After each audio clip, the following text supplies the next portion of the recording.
6월부터 예년처럼 정상적인 드라이빙 시즌으로 진입할 수 있냐 없냐. 만약에 된다 그러면은 안녕하세요. 조익재 하이투자증권 전문위원님 모시고 말씀 나눠보겠습니다. 안녕하십니까? 예, 안녕하세요. 미국 경제가 언제 어떻게 회복될지 전 세계 투자자들의 관심인데요. 위원님께서는 어떤 포인트를 중요하게 보고 계십니까? 비슷한 얘기지만 이게 모든 나라에서 코로나 감염자 수의 그 증가폭, 이 부분이 빨리 진정되느냐 아니냐, 이 부분이 중요하고, 또 그게 진정이 빨리 되면 빨리 될수록 락다운 이런 것들을 이제 풀는 시기가 앞당겨지니까 그런 것들이 이제 언제 나타날 거냐라는 게 이제 중요한데, 지금으로서는 정확하게 언제다 이렇게 말할 수 있는 사람은 아무도 없고요. 대략은 이제 5월 정도로 예상을 하고 있는 것이죠. 근데 이제 우리가 이렇게 했을 때 이제 중요한 게 뭐냐면, 이게 늦어지면 늦어질수록 미국 경제가, FRB가 이제 또 미국 정부가 많이 대응을 해서 굉장히 잘했다 이렇게 이제 표현을 하고 있지만, 아직까지는 미국 경제가 좀 취약한 부분들이 세 가지가 있습니다. 그래서 오늘은 미국이 취약한 세 가지 부분에 대해서 좀 차례대로 말씀을 한번 해보겠습니다. 첫 번째는 하이힐드 회사채인가요? 맞습니다. 하이힐드가 애초부터 좀 많이 거론이 됐던 이유는 리만 사태 이후에 전 세계가 10년 넘게 저금리 상태였지 않습니까? 그러다 보니까 모든 나라에서 모든 경제 주체들의 빚이,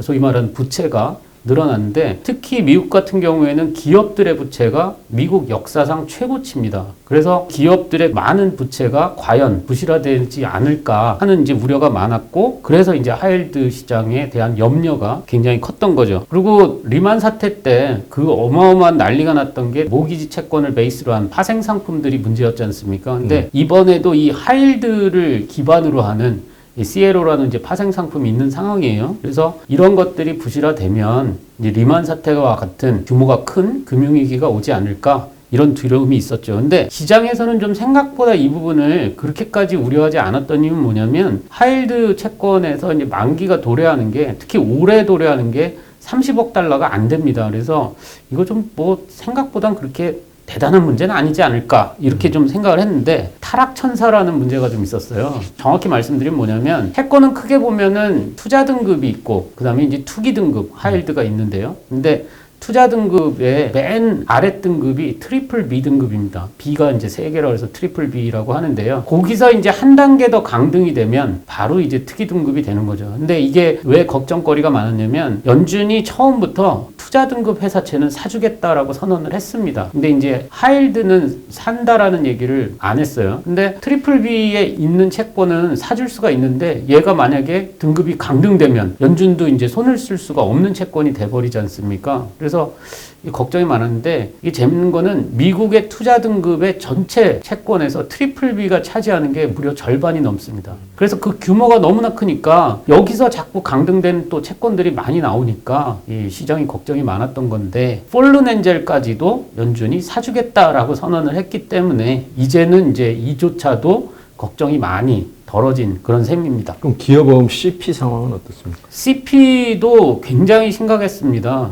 이 CP 쪽은 그림을 보면서 한번 설명을 드릴게요. CP는 이제 크게 보면은 비금융업이라고 할 수 있겠죠. 비금융업 기업들이 발행한 CP, 그리고 금융업, 파이낸셜 기업들이 발행한 CP로 나눠지는데, 지금 왼쪽 그림에서 보시다시피 이 비금융업 CP가 어느 정도까지 올라갔었냐면 리만 사태 수준을 뚫고 올라갔었어요. 그래서 굉장히 신용 측면에서 본다면 아주 위험한 상황까지 갔었다, 이렇게 이제 말씀드릴 수가 있고, 반대로 옆에 있는 금융기업들, 이게 이제 AA 등급, 굉장히 신용 등급이 높은 기업인데도 불구하고 당시 리만 사태만큼의 스프레드가 올라갔었습니다. 그래서 이번 충격이 결코 리만 사태에 비해서 적어도 CP 시장을 놓고 볼 땐 작지 않았구나, 이렇게 이제 말씀드릴 수가 있는 거죠. 그 아래 그림을 보면서 조금 더 자세히 한번 설명을 드리면, 이 CP는 대체적으로 다 단기금리들입니다. 근데 단기금리다 보니까 미국의 정책금리, 소위 말하는 페드 금리하고 같이 움직여요. 그래서 왼쪽 그림에서 보시다시피 모든 금리들이 연준의 정책금리를 따라서 이렇게 움직이는데, 이번에 제로금리를 딱 낮추고서는 CP금리가 따라오질 않고 오히려 급등을 했었어요. 그런데 이제 한 달 아래짜리로는 금리들이 그래도 많이 안정이 됐지만, 2달, 3달짜리만 돼도,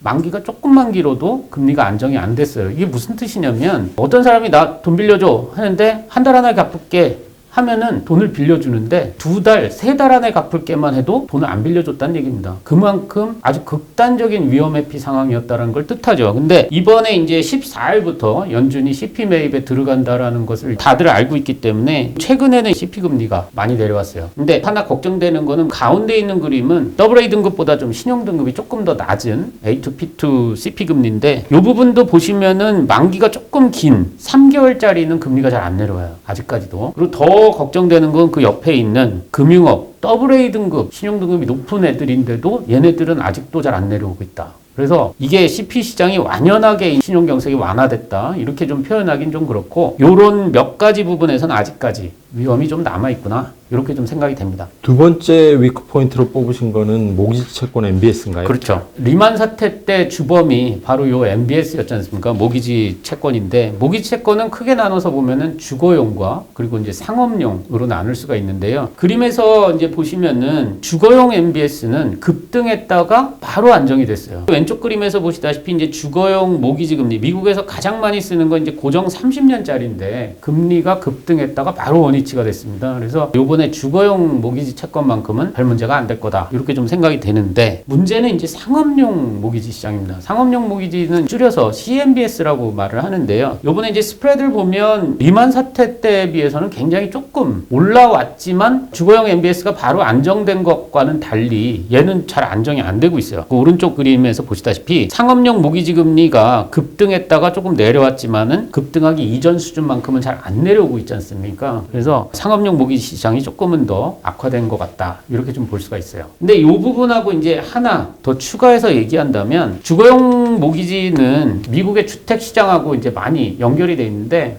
미국 주택 시장이 지난 2월 기준까지만 해도 주택 매매라든지 또 주택 가격이라든지 이런 부분에 있어서 큰 문제는 없었습니다. 그리고 무엇보다도 중요한 것은 과거에 비해서 미국 가계부채 비율이 과거에 비해서 좀 낮은 편이에요. 그래서 전혀 이 부분은 그렇게까지는 걱정될 게 없는데 저희가 왜 상업용 CMBS를 걱정하냐면 다 아시다시피 이번 코로나 충격 때문에 기업들이 도산을 많이 하지 않습니까? 또 망하지 않았더라도 기업들의 이익이 굉장히 나빠지지 않습니까? 그렇기 때문에 기업들이 나빠지면은 당연히 공실이 생깁니다. 그렇게 되니까 부동산을 운용하는 사람들, 부동산 운용 수익률도 굉장히 나빠질 수가 있어요. 그래서 이러한 모든 것들을 한꺼번에 보여주는 게 뭐냐 그러면은 위워크라는 미국의 스타트업이죠. 이 위워크라는 회사가 최근에 어려움을 겪고 있습니다. 그래서 소프트뱅크에서도 추가 지원을 안 하겠다를 선언한 이후에 채권의 가격 이런 부분들도 좀 많이 빠졌거든요. 그래서 그런 부분들도 좀 걱정이 되고 그다음에 또 한 측면에서 말씀드릴 수 있는 거는 아까 제가 컨트리와이드라는 미국의 작은 모기지 업체가 2007년도 여름에 부도가 나면서 그것이 결국은 1년 후에 리만 사태까지 연결이 됐다. 이렇게 말씀드렸는데 지금도 미국의 상업용 MBS를 주로 하는 금융기관들의 주가를 살펴보면 보시는 것처럼 리만 사태 때 수준만큼 주가가 다 떨어졌어요. 우리가 미국의 이제 벤치마크가 S&P 500 혹은 나스닥 이런 지수들을 하는데 이게 주가가 좀 최근에 많이 빠졌다고 하더라도 리만 사태 때하고 비교하면 주가가 아직도 굉장히 높은 위치에 있지 않습니까? 근데 이 상업용 모기지 업체들 주가만큼은 이미 리만 사태 주가로 다 떨어진 상태라는 겁니다. 주가가 떨어졌다는 건 결국 뜻하는 게 뭘까요? 이 기업의 경영 상황, 또 손익 상황 이런 것들이 굉장히 나쁘다라는 걸 뜻하거든요. 그래서 우리가 이런 회사들이 과연 어떻게 될 거냐 하는 부분을 쉽게 예측할 수는 없어요. 하지만 이런 것들을 계속 관찰하면서 미국의 실제 상황이 어떤지에 대해서는 계속 좀 참고를 하면서 투자를 할 필요가 있다. 이렇게 좀 생각이 듭니다. 굉장히 유용한 경제 지표들인 것 같습니다. 그래서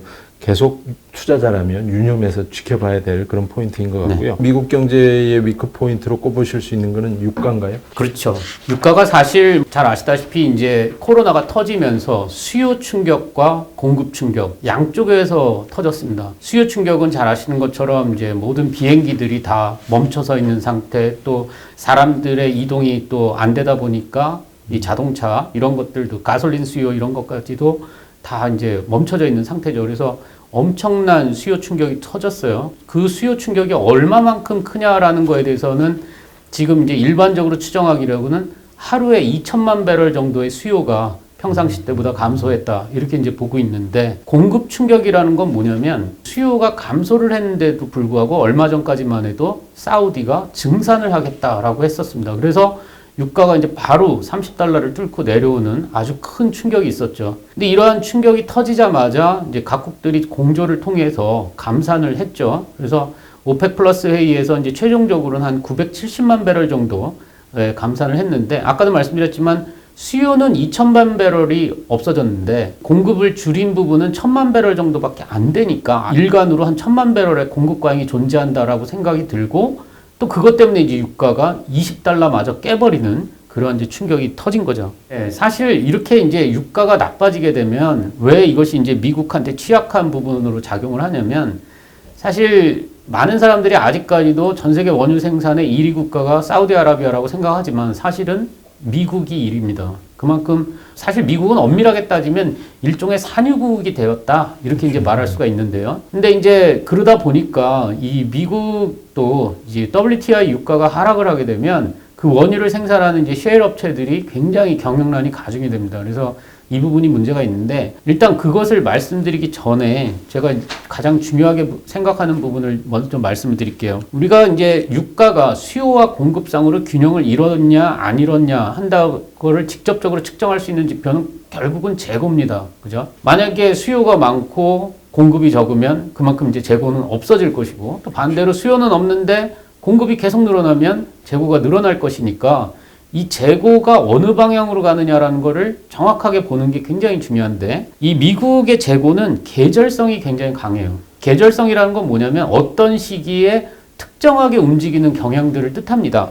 근데 이 그림을 보시면은 미국은 원유 재고가 겨울에는 늘어요. 그래서 사람들은 또 아니 겨울에 추우니까 난방유 많이 떼는데 왜 재고가 늘까요? 그러는데 난방유 수요는 우리가 이 가솔린 수요에 비하면 굉장히 작은 편이에요. 그래서 이 재고가 10월부터 한 4월 정도까지는 재고가 항상 늘어나는 기간입니다. 근데 반대로 5월부터 9월까지는 재고가 항상 감소하는 기간이에요. 왜 그럴까요? 이게 소위 말해서 이제 드라이빙 시즌이라고 그래가지고 이제 날 풀리면 우리나라 사람들도 이제 놀러 많이 다니잖아요. 그렇죠. 그래서 5월부터 9월까지는 이제 재고가 감소하는 기간인데, 이게 지금 해필이면은 이 코로나가 이제 3월부터 터지는 바람에 재고가 사실은 이제 좀 있으면 감소하는 시기가 올 텐데 갑자기 재고가 폭발적으로 늘어나고 있다는 겁니다. 왜 그러냐면 말씀드렸지만 코로나 때문에 이제 수요가 없어지면서 재고가 이제 역대급으로 지금 최고치로 올라간 상태예요. 그래서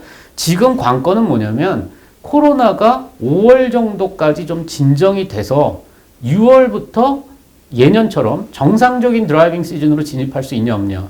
만약에 된다 그러면은 지금 급증했던 재고가 바로 또 이제 진정이 되면서 유가의 가격 반등을 이끌 것이고, 근데 만약 그렇지 않다 이러면은 이 높은 재고 수준이 계속될 수밖에 없고, 그렇게 되면 지금 유가가 안 그래도 안 좋은데 계속 이렇게 낮은 유가가 될 수밖에 없겠죠. 그래서 요럴 때 이제 미국 셰일 업체들이 얼마큼 버틸 수 있느냐, 이게 이제 중요한 것 같습니다. 지금까지 지적해 주신 미국 경제 반등 여부를 판단할 수 있는 세 가지 위크 포인트. 첫 번째는 하이힐드 채권 기업업, 그리고 두 번째는 모기지 채권 MBS, 세 번째는 유가, 이렇게 세 가지를 말씀해 주셨는데, 그거를 요약해서 말하면 이렇게 이해할 수도 있을 것 같습니다. 코로나 사태 때문에 산불이 난 거죠. 산불이 났는데 FRB하고 미국 정부가 신속하게 대응을 해서 큰 불길은 잡았다. 근데 불씨가 여전히 도처에 남아있고, 그게 크게 보면 이렇게 세 가지 포인트에서 불씨가 살아있는 거고, 자칫 불씨가 되살아나서 화재가 더 커질 수도 있는 거는 투자자들이 유념해 둬야겠다. 뭐 이렇게 이해를 할 수 있을 것 같습니다. 예. 이 미국 경제 반등과 관련해서 종합적으로 한번 말씀해 주신다면 어떤 말씀해 주시겠습니까? 사실 미국은 전 세계적으로 모든 첨단 기술 이런 부분에서 굉장히 앞서 있는 나라입니다. 그죠? 우리가 특히 이제 유럽에서 코로나 감염자 수가 저렇게 어마어마하게 늘어나는 걸 보면서 야, 우리나라도 굉장히 잘 대응했다라는 평가를 받고 있는 상황에서 유럽이 저 정도니까 미국도 굉장히 유럽만큼이나 아주 급속하게 악화되지 않을까, 이런 이제 우려감들이 많았지 않습니까? 근데 저희가 볼 때는 미국은 좀 유럽보다는 대응할 수 있는 수준이 조금 높다라고 생각이 들고, 또 그런 만큼 경기의 어떤 반등하는 시간, 또 락다운을 푸는 시간, 이런 것들이 생각보다 우리가 그거를 너무 멀다고 볼 필요까지는 없지 않는가, 이렇게 좀 보고 있습니다. 우리나라 사람들이 작년에 리츠 투자를 되게 많이 했어요. 그죠? 유럽의 상업용 부동산을 굉장히 많이 사들였고, 또 개인들도 여러 가지 리츠 리츠가 또 상장도 많이 됐잖아요. 뭐 롯데 리츠니 뭐 이런 것들. 근데 그 리츠 가격들이 굉장히 급락을 했단 말이에요. 그래서 어차피 그 리츠가 가지고 있는 상업용 부동산의 여러 가지 운용 수익률하고 연결이 돼 있거든요. 근데 뭐 다들 내가 갖고 있는 건물은 괜찮다. 신한 알파리츠라든지 뭐 다 괜찮다 그러는데 괜찮을 리는 없는 것 같고요. 근데 이 부분은 조금 민감한 게 이게 증권사들이 대체 투자를 워낙 많이 해놓은 상태에서 뭐 유럽 부동산 다 개판 났다. 뭐 개인들도 리츠 엄청 샀는데 리츠 다 개판 났다. 이런 얘기 하면 좀 안 좋을 것 같아요.